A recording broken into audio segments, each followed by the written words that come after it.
Good evening. I'm calling to order the meeting of Mayor and Council on the Tuesday, January 28th, 2025.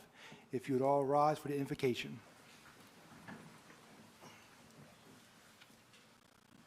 Dear Lord, please bless individuals in this room. Lord, continue to work on us. Continue to provide us enlightenment.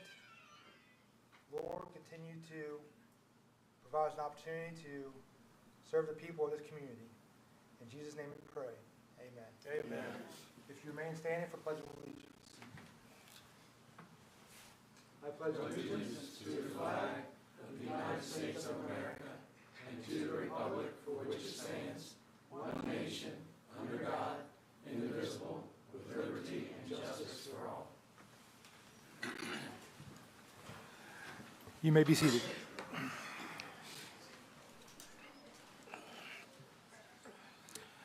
Okay. Are there any changes to the agenda for tonight's meeting? No, sir, there are not. Okay. I believe council has the minutes from our January 14th meeting in their packet. If there are no questions to the minutes, I'll accept the motion. Mr. Mayor, Councilman Holland will make that motion. We have a motion to accept from Councilman Holland. Do we have a second? I second the motion. There's a second from Councilman Bradley. All those in favor say aye. Aye. All those opposed? Okay, this passed unanimously. We'll move on to public comment. Is there anyone here for public comment? No, there's no one here for public comment. Okay, we'll keep it moving. Is there anyone here for, or do we have any correspondence? No, sir, we do not. Okay. Tom, we got here.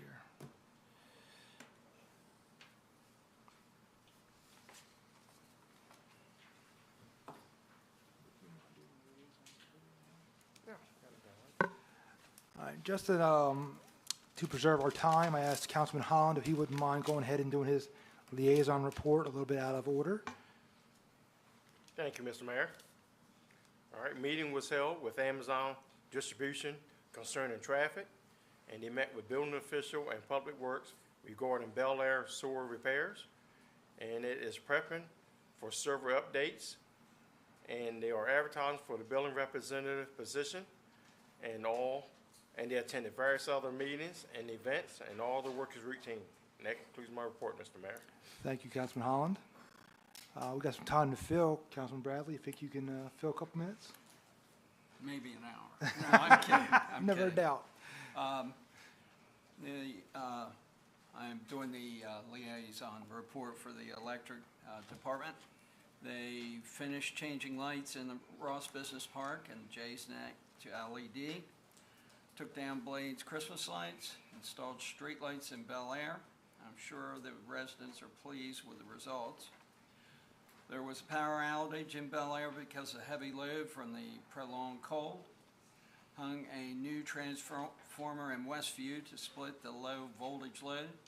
Conducted interviews for the groundman position. Met with a city engineer about Nylon Boulevard lights and Dalby North project. Continue working with Greg Brook on his new duties. Assisted Parks and Recs just yesterday, taking down the Christmas tree in Gateway Park. And once again, I would like to commend City Manager and for his efforts and being on the board with Demco. If any of you have been reading Facebook, there are not some very happy people with Delmarva Power, including myself, which has really been shocking, no pun intended. Oh, wow. Respectfully submitted, Mike Bradley. I didn't even see that one coming. Didn't even see it. Thank you for your flexibility. We're going to move on to our public hearing. It's 7:04. Proceed. Yeah.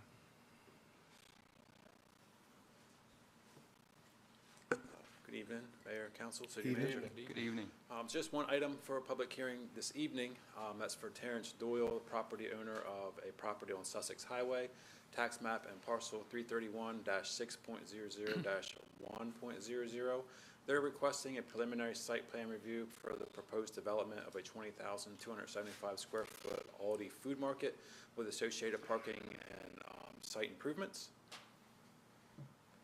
This is what the engineering company has provided us, of the existing site. It's the parcel outlined in yellow right in the middle. Just above to the north, or above on the top side of that page, is the Lowe's Shopping Center, Walmart on the bottom left. This is right next to the Duck Inn Car Wash out there. It's actually off of Sussex Highway, a street called Spotless Street. This is a site rendering showing how they're going to improve the site there with the building, the brown colored square there on it with the parking lot, loading dock, and the existing billboard on the site will be relocated. Right now it's closer to Spotless Street. They're going to relocate it there behind the building. You can kind of see the two gray lines there behind the building. I have some other information here. Oh, my text box did not copy over. But this is a proposed rendering of the site. And they did get several variances for this project, one of which is the Aldi signage on the building. It's a little larger than what code allows, but it looks appropriate for the building, and Board of Adjustments did grant that variance along with parking, some setback variances, and that's all been approved, and it's good to go. And Chris Mondero is here representing the project if there's any questions.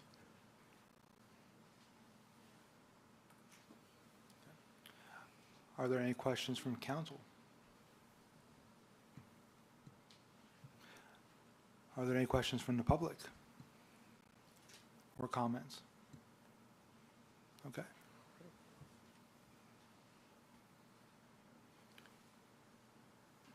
Okay. And close the public hearing at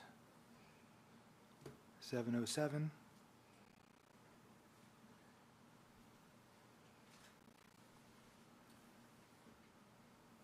So this is the findings of facts.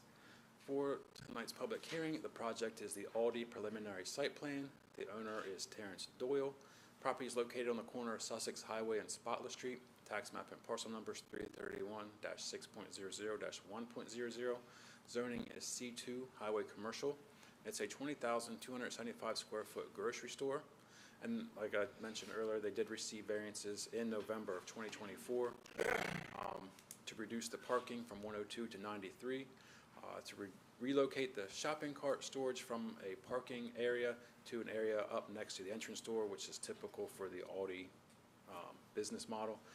Reduce the front yard setback from 50 to 35, reduce the side yard setback from 20 to 2.7 feet, and increase the size of the wall signs from 36 square feet to 75.1 square feet. And this does require additional approvals from DelDOT, Sussex Conservation, and the State Fire Marshal. Planning and Zoning did make a favorable recommendation for approval to council at their January 9th meeting.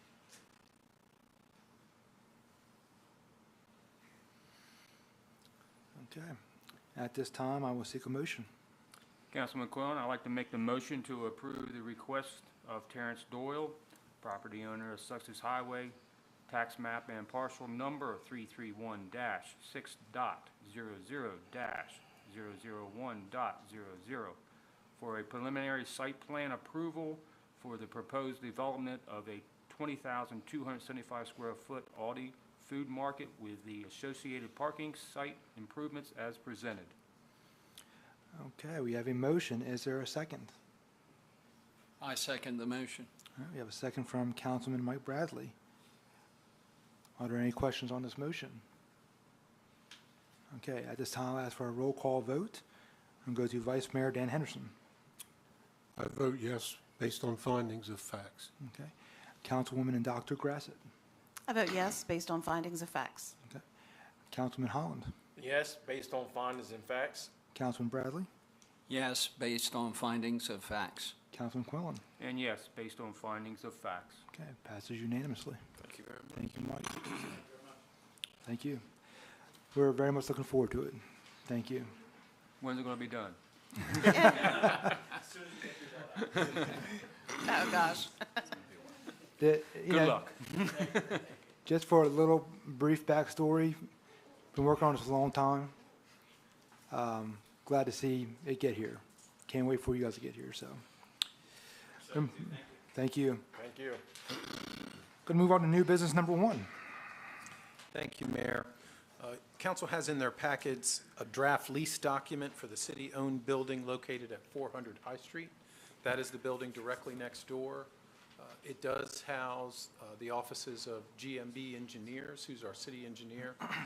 Just for some background on the building, the city purchased that right around the turn of the century, and it was for a period of time our City Hall Annex building. And as we were growing from the old facility, council met in that facility for 4 to 5 years. Once this structure was built in 2004, we vacated that building, and George Miles and Beer asked if they could rent the entire building. So we did do that. We have had a lease with them ever since they started renting that facility. Their business has grown. They've moved survey crews in there recently. So they would like to continue the lease under generally the same terms as the last several leases that they've had with us. So what you see in front of you is just an updated lease. The initial term for the lease shall be a period of 3 years, and it'll commence on April 1, 2025, which is when the existing lease lapses that day before. And then there are 2 consecutive options to renew so this would be a total commitment for that facility to the offices of GMB for a total of 5 years.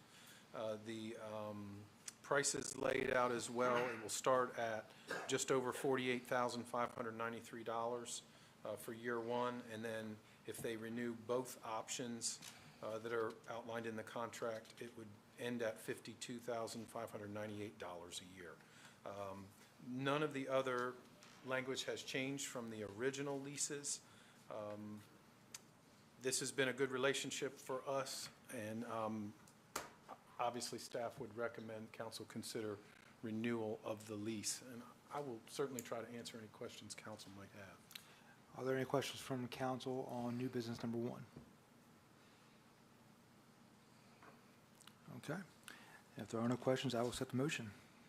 Councilman Holland, Mr. Mayor, I make a motion to approve the lease document for the city-owned building located on 400 High Street and permit the city manager to execute the document as presented. We have a motion from Councilman Holland. Is there a second? I'll second it. We have a second from Councilman Councilman Quillen, All those in favor say aye. Aye. All those opposed? Okay, passes unanimously. On to new business number 2.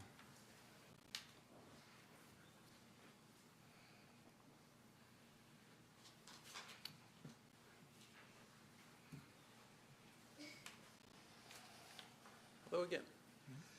So this is a first reading to amend Chapter 15 of the Municipal Code by amending Section 15-7 definitions, 15-23 intent of division, 15-25 accessory uses, 15-25A uses by special exception, and 15-26 area and bulk regulations. At the last meeting, we went over this in more detail, and this is the first reading. So basically what's happening is we are modernizing the R3 section of the zoning code by revising some definitions, giving apartment its own definition. So I mean a group of multifamily dwellings up to 3 stories in height designed for rental of the individual housekeeping units and having common open spaces and designed in accordance with the special requirements for such dwellings set forth in this chapter.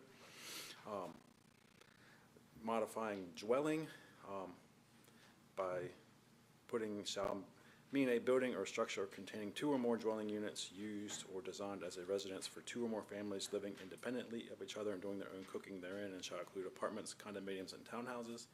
And then there's 2 new definitions that we don't have currently for residential condominium and a residential condominium detached. And the regular condominium is just a ownership regime of real property where a single dwelling unit and a multi-unit community dwelling or structure is separately owned and may be combined with an undivided interest in the common areas and facilities of the property. And then the detached is basically the same thing, but they'll just basically look like a little single-family dwelling, but they only own the dwelling, not the property as a whole. And then once we get into Division 3, the R3, a lot of this is just taking out the wording garden-type apartment and replacing that with multifamily dwellings, and that's throughout the whole section. And we are adding, the requirements for the accessory uses to make it a required accessory use to have the separate storage area. We already have that, but this is making it its own requirement for apartment or multifamily units. And adding a special exception for the detached residential condominiums, where they'll have to come through the Board of Adjustment if they want to develop that type of project. Making some modifications to setback lines for apartments, 25 feet minimum for all perimeter and interior streets and exterior property lines for the site of townhouses and all multifamily dwellings and residential condominium detached other than apartments. Side yards, minimum distance from the side of any 50 feet, the minimum distance from the side of any townhouse or multifamily dwelling or residential condominium detached other than apartment shall be 25 feet. And then the rear yards for 25 feet minimum for any townhouses or multifamily dwellings or residential condominium detached other than apartments.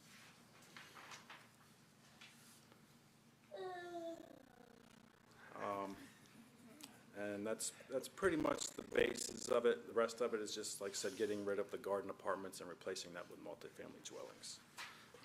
And if I might, Mayor, just for the process that we have to go through to revise this is the zoning ordinance. So there's 2 readings, as typical with any ordinance change in the municipal code or the zoning ordinance. The zoning ordinance requires that we also have a public hearing.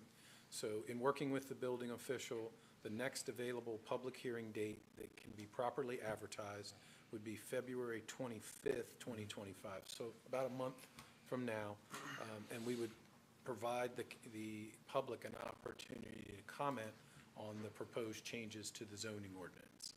Should the council proceed after the public hearing, we could have a second reading on that same day and then adopt, and then the final leg of the procedure would be the building official and his staff would advertise the changes, and they would become effective 30 days after the advertisement was effected. So that's just generally how that's how the process works. Certainly the building official, Mr. Bailey, or myself can try to answer any questions council may have. Does council have any questions for either our building inspector or our city manager? Okay. Thank you. Thank you, Mike. If there are no additional questions or any questions, I'll set the motion. Councilman Quillen, I'll make the motion to set the public hearing for the proposed amendments to Chapter 15 of the Municipal Code of Seaford by amending 15-7 definitions, 15-23 intent for division, 15-25 accessory uses, 15-25A uses of special exception, and 15-26 area of bulk regulations on Tuesday, February the 25th, 2025 at 7 p.m. in City Hall, 414 High Street, Seaford, Delaware, as presented. Okay, we have a motion from Councilman Quillen. Is there a second? Councilman Holland, I'll second that motion. A second from Councilman Holland. All those in favor say aye. Aye. All those opposed? Okay, it passes unanimously. Going to move on to new business number 3. Good evening, Mayor and Council. Good evening. Good evening. You have before you this evening the recommendation from the Economic Development Committee that met with a request from Mr. Jeffrey Stevenson for assistance of the extension of sewer and electrical distribution improvements needed for his development located at 500 Pond Street. That's tax map and parcel 331-7.00-7900. To acclimate you where this is located, if you're a longtime Seafordian, you remember the back where the playground is at Fred Douglass. This is in the rear of Fred Douglass. It sits along Williams Pond. You can see the lower right-hand corner shows the tax map. That's directly across from Seroptimus Park. So that's in the general area. The yellow block shows the site. This project Mr. Stevenson started this as a revitalization effort in an area that was a historical area that was once full of pride and cultural identity. As I mentioned, it sits on Williams Pond to the rear of Fred Douglass School and directly across from Sir Optimus Park. He has invested in the area. He's invested in 9 vacant lots and 3 homes, currently one of which he lives in. He's noticed a reduction of crime in that area since he's done so, and some of those elements are being removed. His economic impact is these lots and homes are bringing much needed revenue through utility services, property taxes, and resident spending, as he notes. His time frame for construction is within 2 years. He's got one currently under construction, as you could see in that prior picture. I'll go back just so you can see. The blue house is the new house that he does have underway, and the infrastructure is needed to service that property. His ask again for consideration of the committee was assistance with the sewer and the electrical infrastructure. The committee did meet last Friday and discussed the project. Mr. Stevenson is here with us this evening, and it will be able to answer any questions with regard to his project. But the Economic Development Committee made a recommendation to this body to offer an incentive of the reduction of the labor and equipment needed for the electrical infrastructure, and that total is $16,658.72. Okay. Are there any questions from council? Okay. If there are no questions, I'll accept the motion. Councilman Holland? Mr. Mayor, I make the motion to approve the recommendation from the Economic Development Committee regarding request from Mr. Jeffrey Stevenson for assistance with the extension of sewer and electrical distribution improvements to service this development located on 500 Pine Street, tax map and parcel 331-7.00-79.00 as presented. Okay, we have a motion from Councilman Holland. Do we have a second? I second the motion. I have a second from Councilman Bradley. All those in favor say aye. Aye. All those opposed? Passes unanimously. Thank you Thank you very very much. On to new business number 4 and our Director of Electric, Bill Bennett. Uh-oh. Mayor and Good Council, evening. Sent understudy. I'll be taking Bill's place here tonight. All right. The Electric Department is requesting approval to publish bid specifications for the purchase of three-phase pad mount transformers and 18 single-phase pad mount transformers. 1 3-phase transformer is for stock. 2 of the 3-phase pad mounts are for the next building in the Western Sussex Business Campus. And the 18 single-phase pad mount transformers are for the Dolby North project. We're looking to request the bid now because the transformers will not be delivered till the FY26 budget. We're looking at anywhere from 38 to 50 weeks for the delivery of these transformers. So we'd like to get a bid in now to be ready for these next projects. Yes, sir. Do we have any questions from council? Yes. Vice Mayor. So we go through this often. We understand the lead times and everything, just so everybody understands that this is a commitment for the 26 budget, not for this budget year, that the council is voting on equipment for next year's budget. Yes. Right.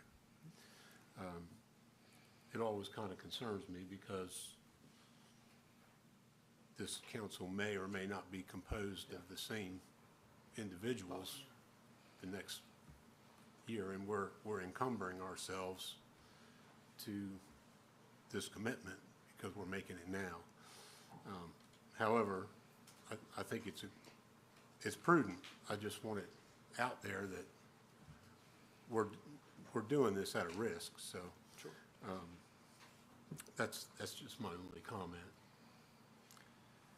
Any additional comments or questions? Councilman Quinn, I just have one quick one. If we lock in and ordering them now, we lock into a price too as well, so we don't have to worry about price increases in the next 52 weeks? I'm not entirely sure of that. Yeah, Council, Bill, I can offer some assistance. Councilman, that'd be correct. So Okay. the electric department, the director and the superintendent will publish a bid specification. We'll receive those bids as we normally do. 'Cause this purchase is going to be in excess of $100,000, so we follow our bidding rules. And then we will bring that back to council to authorize that bid once achieved, once received. And then, yes, we will have that price locked in, and then whatever the length of time the manufacturer gives us. As the superintendent said, it can be anywhere from 36 to 56 or 78 weeks. We've seen some crazy lead times on electrical equipment, vehicles as well. And we're hoping, this has been happening since the pandemic, we're hoping this starts to subside as manufacturing picks back up, that we can get back to a normal cycle. But with vehicles, electrical equipment, and some other strategic things, this has been the only way we've really been able to keep ahead of development, keep the vehicles running, things like that. So while we prefer not to do it, we are still going through all our bidding processes as necessary. Thank you. Thank you, Mr. Anderson. Well Yes, sir. said. Any additional questions or comments? Okay. If not, I'll accept the motion. I would like to present a motion to approve the request of Bill Bennett, presented by Greg Brook. I'm assuming that's correct procedure. You are correct. Director of Electric, to place a transformer order for equipment to be received during the fiscal year 26 budget year as presented. We have a motion from Councilman Bradley. Is there a second? I second. I have a second from Councilwoman and Dr. Grassett. All those in favor say aye. Aye. All those opposed? Okay, passes unanimously. Thank you, Greg. All right, thank you. On to new business number 5. All right. So council has in their packets an employment agreement for the Deputy Chief of Police for the Seaford Police Department. As council is aware, our current Deputy Chief, Mike Rappa, has announced his retirement in the next few weeks. And we did go through a process. A hiring committee was formed. The mayor sat on that with me, our Director of Human Resources, our Vice Mayor, our Chief of Police. We did go through a process. We interviewed several candidates, all internal candidates. And the employment contract that you see in front of you is the standard contract we use for the Deputy Chief. It's the same one we used previously. I would like to have Sergeant Justice and Chief Kraft come up if they would not mind. This is a contract with Tyler Justice. And just to talk about some of the tenets of the contract, the term of this contract would be for 3 years, and it would end on the last day of June in 2028. So it's a 3-year term. The compensation is listed in there. We have a policy on how we do that. We set that compensation rate 10% above the highest lieutenant that we have. So we've done that. It does outline several benefits. They're all the standard benefits, work schedule as approved by the chief and the city manager, all of the employee handbook benefits that they have, and then the employee would continue in the Delaware County Municipal Police Firefighters Pension Plan and the deductions that are necessary there. We also extend to salaried employees flex time. So for time they work beyond their 40-hour regular scheduled work, we do offer them flex time hour for hour. They can accumulate any fiscal year up to 100 hours of flex time. When that comes around, it is not paid out. It goes away, so they're encouraged to use that. It does talk about all of his responsibilities, duties, should anything happen, return of property.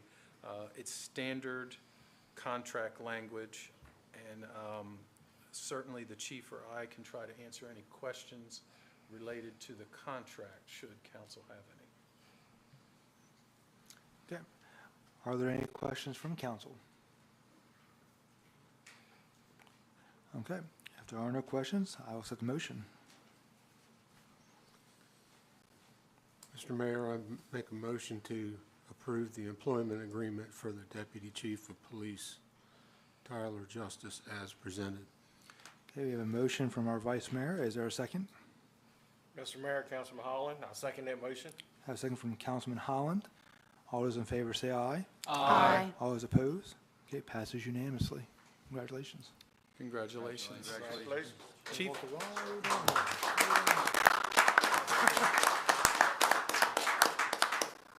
Chief, would you like to make any statements, or I don't want to put you on the spot. I know you're a man of few words. So I am. Had not prepared anything to say for this process.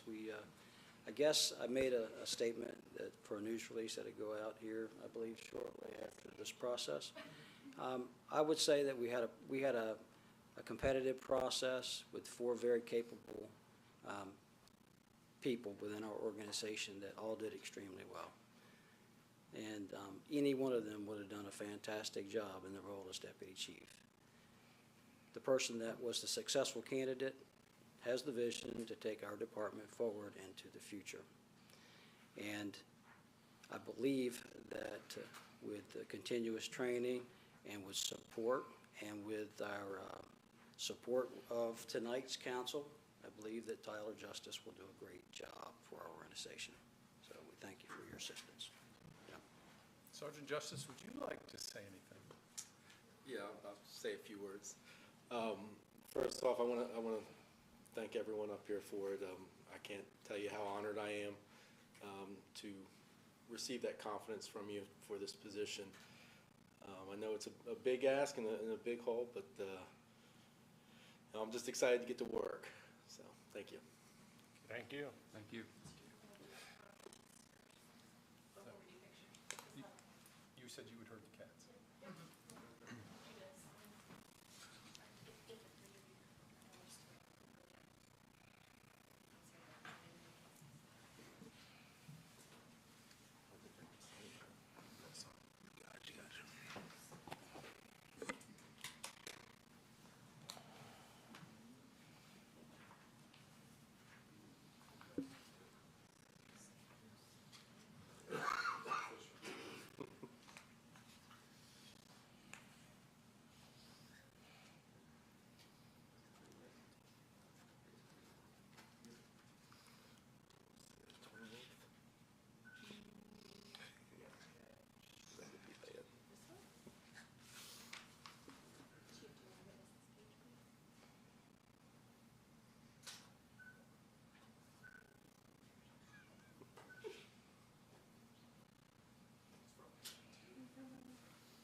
Okay, going to move on to old business.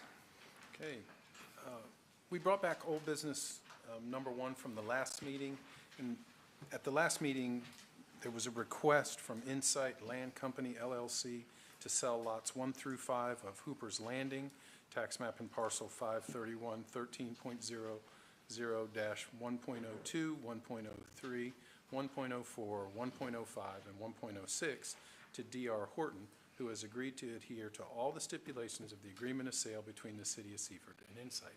At the last meeting, there were some questions from council about the quality of the homes, some of the other aspects of the proposed construction that we could not respond to.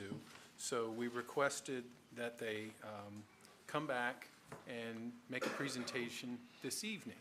So I would invite you guys to the podium, if you wouldn't mind coming up and introducing yourself. And they provided a PowerPoint presentation, just a few slides to run through to try to flesh out some of the questions that council had. So, thank you. Thank you, Mr. Anderson. Mayor and Council, my name is Jay Heilman. I'm the Land Development Manager for D.R. Horton. I'm in the Delaware Division. And with me is Andrew Campanelli, General Counsel for Insight Land. Welcome back. Thanks. And I apologize for not being here last week. I know, or the last meeting. I know Insight had the RFP with the town, and I didn't want to interfere with that. And obviously there was questions that were had, so hopefully I can answer them this evening. If you want to, the PowerPoint would be on here. Are you guys going to flip it to it? I think Mr. Andrews can. Oh, there it is. So I just wanted to clarify a few things with, as a national builder, there are multiple levels of homes that we provide throughout the country. We refer to them, we have express homes all the way up to what we call Emerald or Horton homes. The variation between the two is obviously hitting a specific price point. Historically, what we've built in Seaford over in Muirfield were express homes. These are the more affordable homes, a little bit smaller homes, less features to these homes. In Hooper's, our intent and our vision is more on our traditional series, which is our higher end. It's our Horton levels 1, 2, and 3. These are all upgraded features inside the homes, and in fact, in Hooper's Landing, one of the unique items here, as opposed to what we do in Muirfield, or did in Muirfield, these are to-be-built homes. So these are predetermined with the homeowner that's going to buy in there.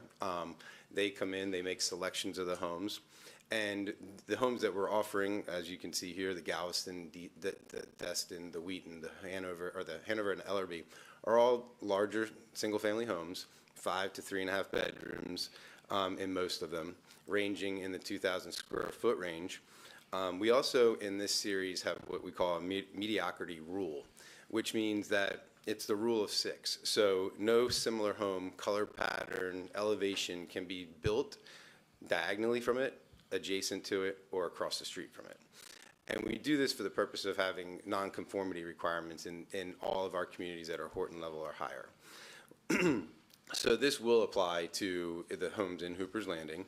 One of the unique features here is traditionally, as a national builder, when it comes to pre-selling homes, the homeowner has the ability to select the floor plan with multiple different add-ons that they can design the home. So from the color feature, the color patterns, the elevation of the home, and then obviously the interior features, whether they're adding an additional car garage, because there are 2-car garage standards here.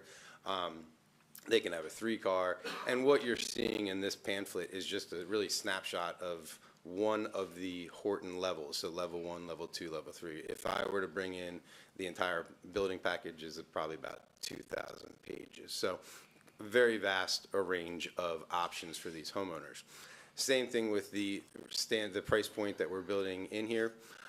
And I made a note on the bottom, the Express series that was offered in Muirfield, focused on the first-time home buyers, included home sizes between 1,300 and 1,900 square feet, and started in the low 2s. So in comparison, we're priced in the upper 3s, 4 range in here, and then that also depends on the features that a homeowner would select.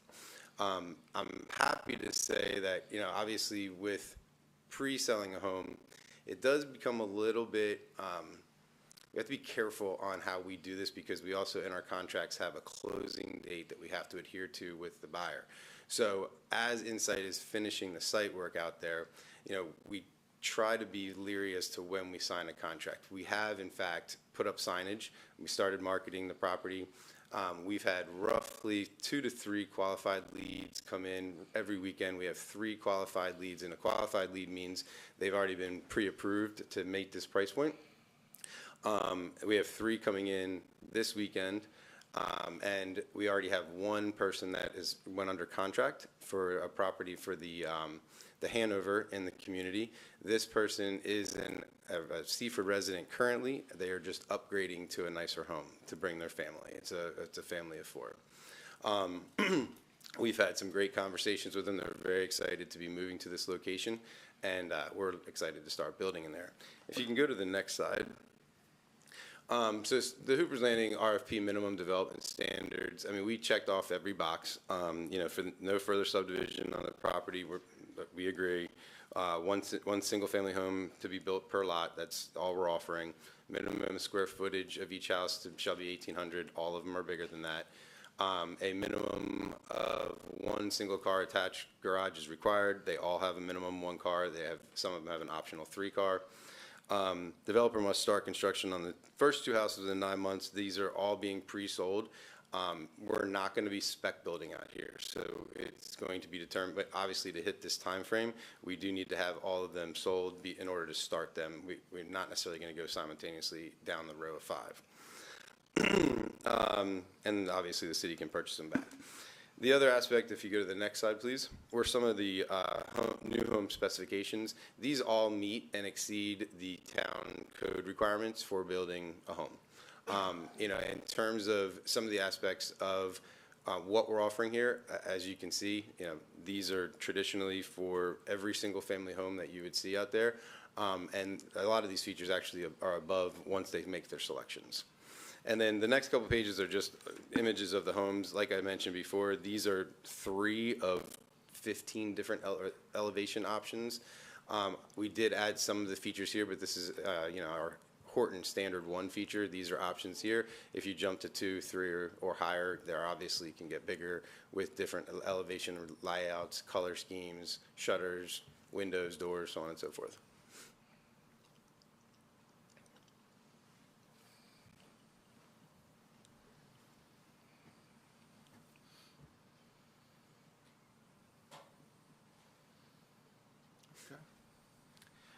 Are there any questions from council?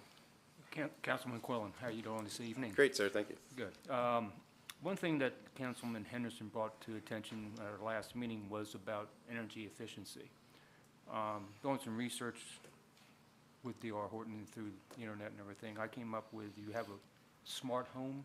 Yep, we have smart home packages in every home. These homes be equipped with smart home option into them? Yes, sir. Okay. Can you speak a little bit towards that?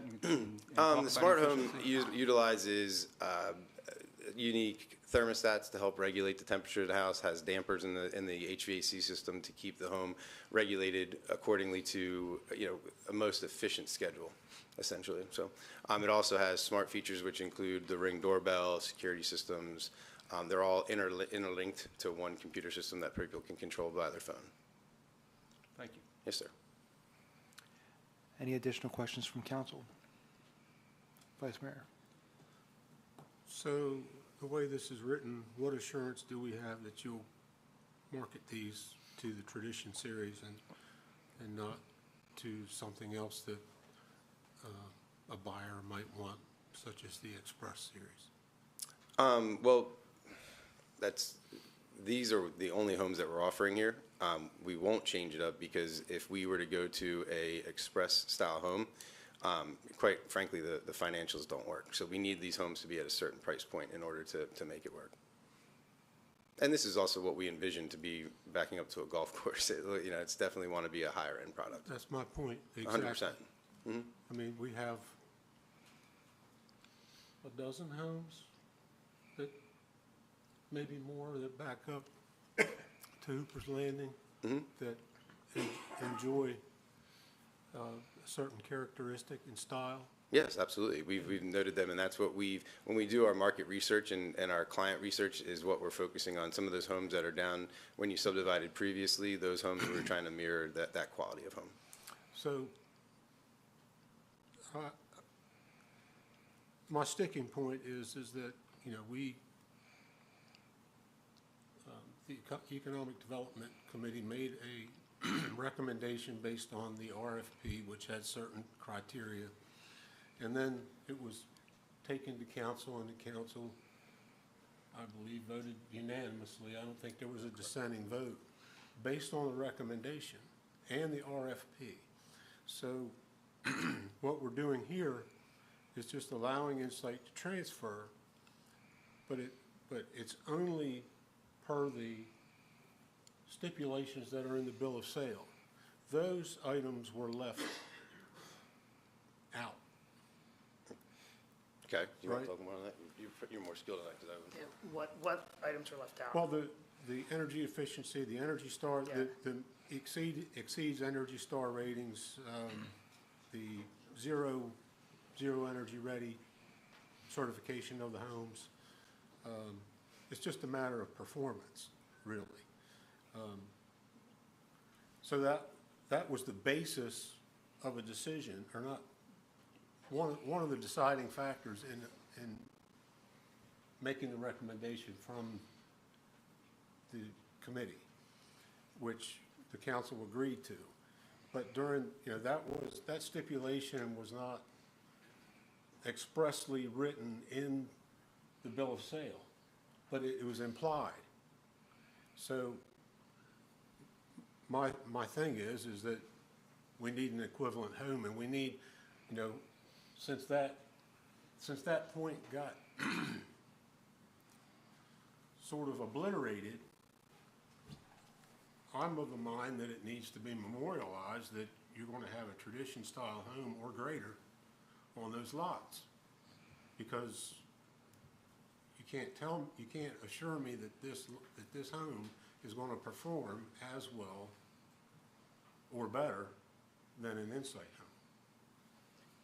Yes, I would just add, though, I read the report of the recommendation. It also didn't reference any specifications for performance.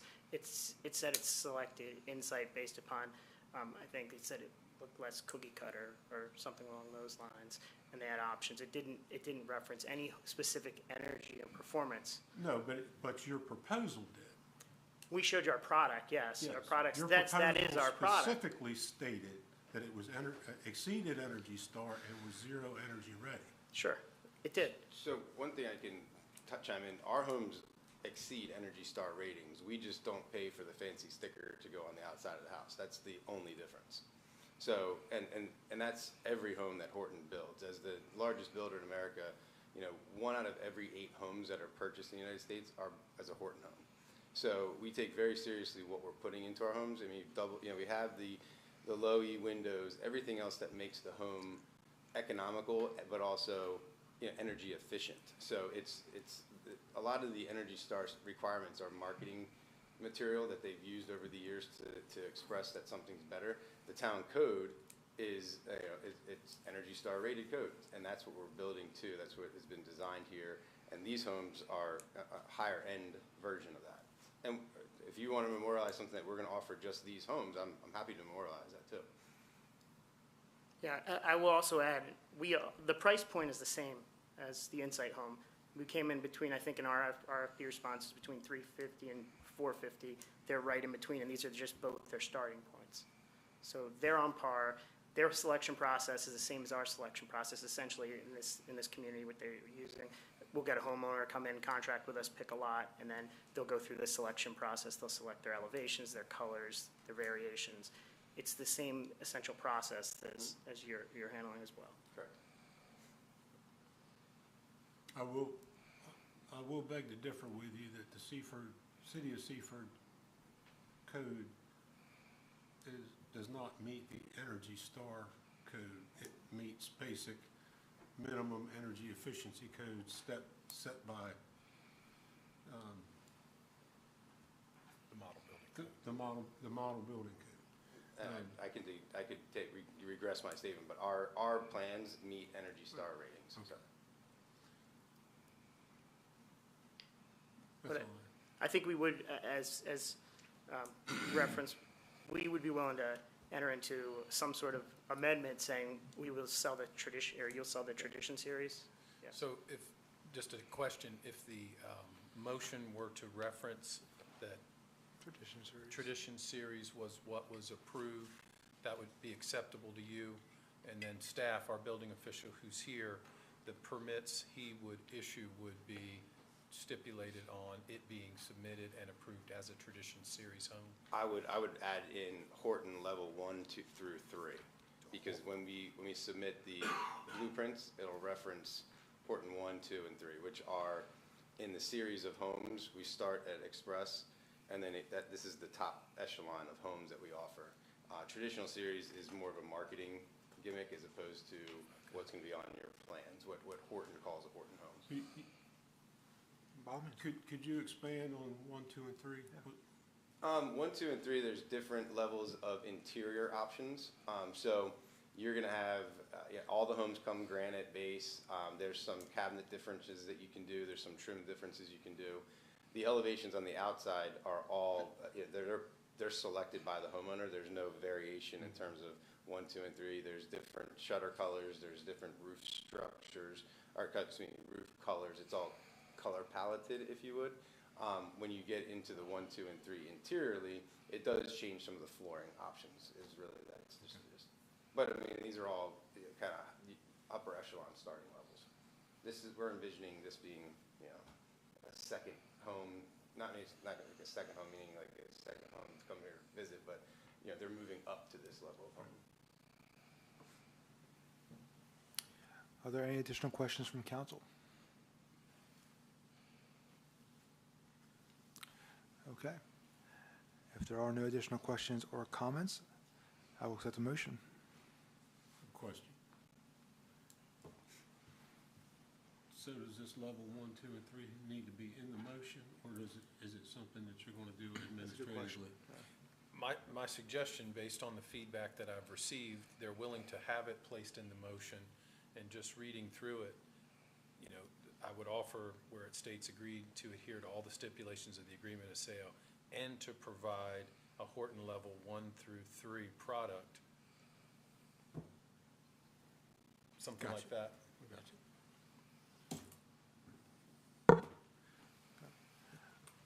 Are there any additional questions on the motion? Okay. If there are no questions, I will set the motion.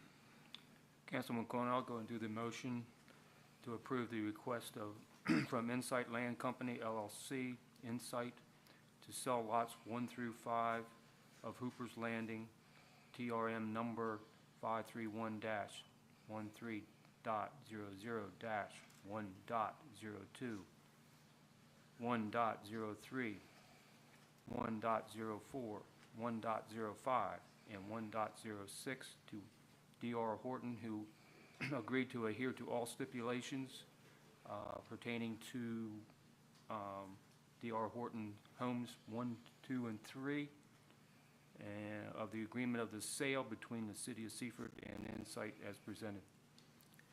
Okay, we have a motion on the floor. Do we have a second? I second the motion. A second from Councilman Bradley. All those in favor say aye. Aye. All those opposed? Okay, passes unanimously. Thank you very much. Thank you, gentlemen. Thank you. Moving on to a reminder of meetings and new meetings. So we only have one item, that's the municipal election, which will be held Saturday, April 19th, 2025. And just as a reminder, one council member will be elected for a 3-year term, and all candidates must have filed by 4 p.m. Eastern Standard Time, Friday, February 28th, 2025, for that election. That's all I have, sir. Okay, going to move on to liaison reports. Going to begin with Public Works and Wastewater Treatment Facility with Councilman and Dr. Stephanie Grassett. Reporting from Public Works, they installed a new water service on 3rd Street. Also, kudos to the whole Public Works Department for handling the water main break on High Street last week. Obviously, it wasn't expected, and it was something, they had to reroute traffic and get a contractor in here, and they did a wonderful job of getting that taken care of as quickly as possible so it didn't impact our residents. They have been repairing some of their equipment after plowing snow. They've cleaned out the brine mixer, started cleaning key sewers, disconnected water service from 317 Pine for the demolition that's expected, and wastewater treatment. The plant is doing very well. Obviously, with the temps dropping, that does make a difference in some of the chemical compositions. They are working through some minor issues with a pump.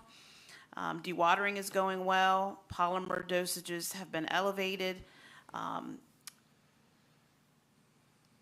They do have someone who's interested in taking care of the leaves again this year. They reached out to see if there's been any change in the manufacturer's position on loose membrane sales for aeration panels, which they've been waiting for. They have talked to the EPA about acceptable options for implementing local limits for low-volume dischargers. They've been reviewing EPA drafts, and both Brian and Rain attended an EPA seminar on new annual report formats. In the next few weeks, they plan to replace a water service on 3rd Street, replace the water service at 413 North Porter, install new water services on Pine Street, replace hydrants and camera sewer mains. And at our wastewater treatment plant, they plan to perform maintenance as needed and keep the plant up and running with no violations. And that concludes my report. Thank you. Going to move over to Police and Fire and Vice Mayor Dan Henderson. Thank you, Mr. Mayor. I have complete reports here from Chief Wilson and from Chief Kraft. Under Fire Department, the fire statistics, we have 116 calls so far this year for an average of 4.2 calls per day. Under EMS, there's 303 calls so far for 12.3 calls per day. Under call response under fire, there were 62 in-city and 34 out-of-city calls with 9 assists. And there have, in EMS, there have been 196 calls in-city and 118 calls out of the city with 19 assists.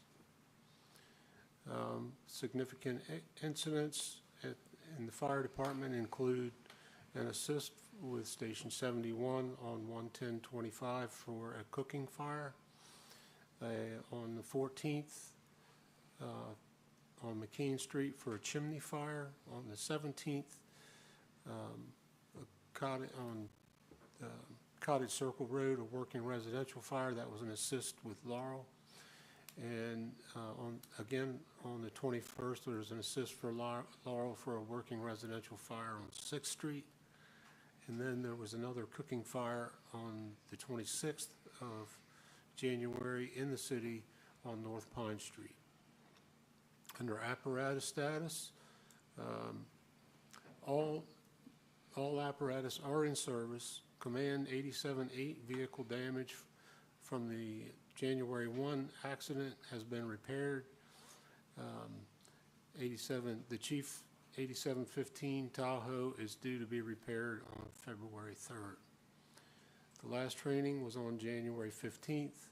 It was CPR AED refresher course by the State Fire School, and ladder company riding assignments also was presented on the 15th. There were 22 members present. The next training is on February 19th for forcible entry at the fire company, and that's presented by the Delaware State Fire School. This is where they get to actually tear things up, pry doors open and do other things. So they'll have some fun with that. There's the chart for your learning for the totals for this year so far. You'll start to see those climb up. They'll be cumulative over the year. Under EMS, all ambulances are in service. The new A87 will be is scheduled to be picked up the first full week of February from Global Emergency Vehicles. The old A87 will be going out of service for trade-in within a week or a week and a half, and that'll leave 2 units available, B and C, until the new A87 is placed in service.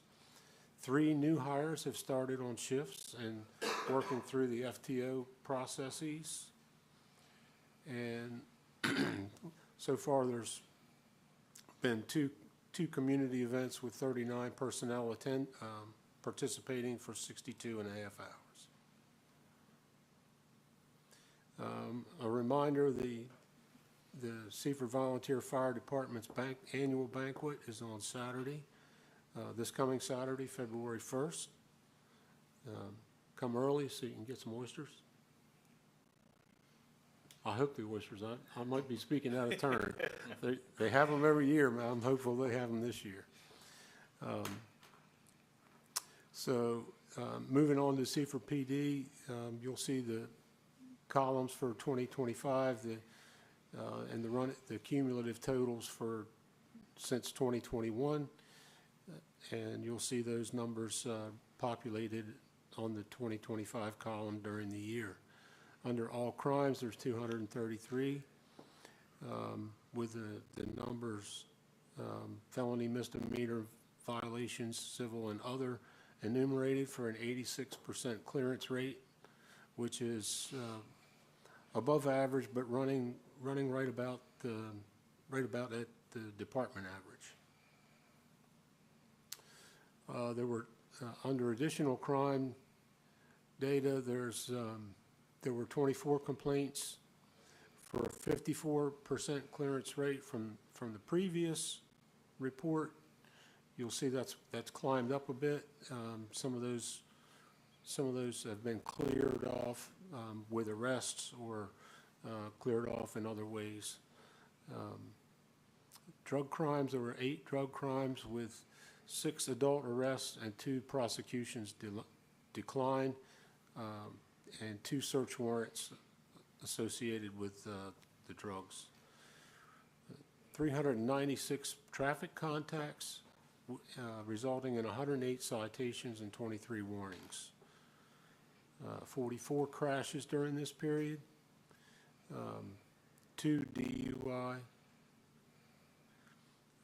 1 injury accident, which was a pedestrian on Sussex Highway and Tharp Road, and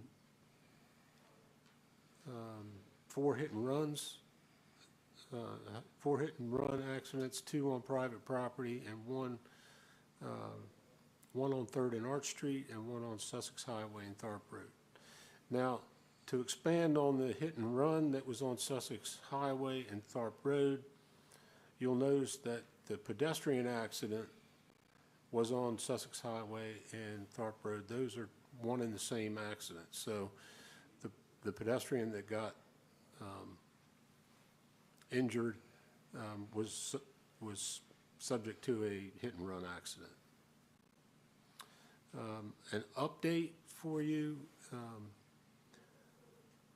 on January 29th of last year, you may recall this, but there was an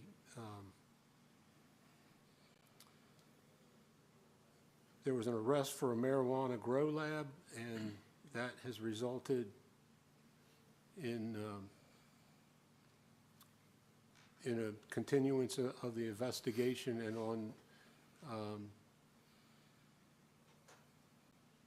that's the incorrect date. I don't know the correct date, but recently the CID detectives obtained and executed an arrest warrant against a gentleman for unlawfully operating a clandestine lab.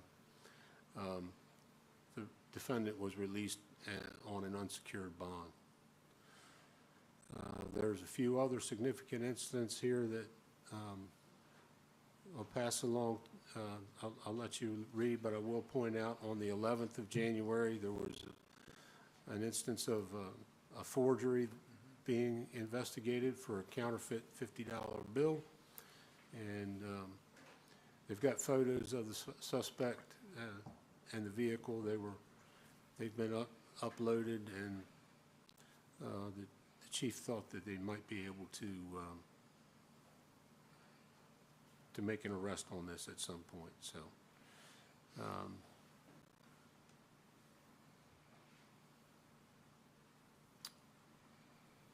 There was, on January 17th, there was a theft of a ditch witch, which is an excavating piece of equipment, a trencher type thing, which was stolen, and stolen from a business on Kent Drive. And the suspect was operating a white two-door Ford pickup with an attached white enclosed trailer. They cut through the fence and loaded the equipment and drove off. And if you're a follower of Facebook, the vehicle's been seen running around the county. So we're hopeful that that case can be wrapped up as well. Under administration, I'll move on out of it, incidents into administration. The administration attended the coffee with Representative Short, and they attended the All-Star Talent Launch, which is a statewide police officer recruitment initiative. There was a Sally and Edie committee meeting that the chief attended. He also attended the Police Accountability and Advisory Board, and there was a sergeant's meeting for all sergeants and ranks above. So, under community events, the ongoing Food On program in partnership with the HELP Initiative by multiple officers, and we thank them for their service there. Under training, their SPEAR team training is ongoing twice a month. And from January 6th through January 23rd, there was drug recognition expert certification, and 2 Seaford Police Department officers attended that and got certified. Chief, do you have those individuals' names? That was Corporal Roar and AFC Craft. Okay. And just for clarification, they got through the 3 weeks. They still have multiple evaluations in the file. Okay, so their certification is pending then, so they've still got a lot of work to do. So that was Corporal Ruark and PFC Craft attending those courses. And under cadets, the seasonal cadet program is concluded for the year and hopefully be started up sometime in the spring. That concludes my report. Thank you, Vice Mayor. Appreciate Councilman Holland and Councilman Bradley's flexibility early this evening, providing your reports early. I'm going to skip over to Code, Parks and Recreation, and Councilman Alan Quillen. Thank you, Mr. Mayor. I'll start off with the Code Department. Year to date, there has been 47 permits issued, which is 18 more than last report. Rental license are at 1,839, which has stayed the same. Rental license renewals, rental inspections, license renewals, routine inspections, violation inspections are all ongoing. The projects are still remaining as Muirfield, which is still working on Phase 3, but permits have been issued for Phase 4. Bel Air, the same thing there, continuing with development in there on the last 2 areas that they need to put up some homes. Western Sussex campus is still waiting for occupancy. And the Nylon Capital is definitely progressing with the community bank. It's a lot of things going on there, and also back in the backside there where Bright Bloom is going on there too as well. Moving over to Parks and Rec. Mikey Brumley attended the Delaware Pest Conference on January the 15th and earned 3 credits towards her applicator's license. Removing a shed and repairing fences at Jay's Nest, working with Seaford Tomorrow and finalizing the 2025 Friday Night Live schedule. Youth basketball and wrestling programs are back on track after the snow cancellations. Spring soccer registrations open Monday on the 27th, and this will be the first year partnering with the MLS Go soccer program, anticipating possibly more participants coming to that program. Other projects include repairs to equipment, working on grants, and the 2026 budget request. That concludes my report. Thank you, Councilman Quillen. And with that, I will solicit a motion to adjourn our Tuesday, January 28th meeting of Mayor and Council. So moved. Thank you, Vice Mayor. Do we have a second? I second. And a second from Councilman Bradley. All those in favor say aye. Aye. All those opposed? Okay, passes unanimously. Good night.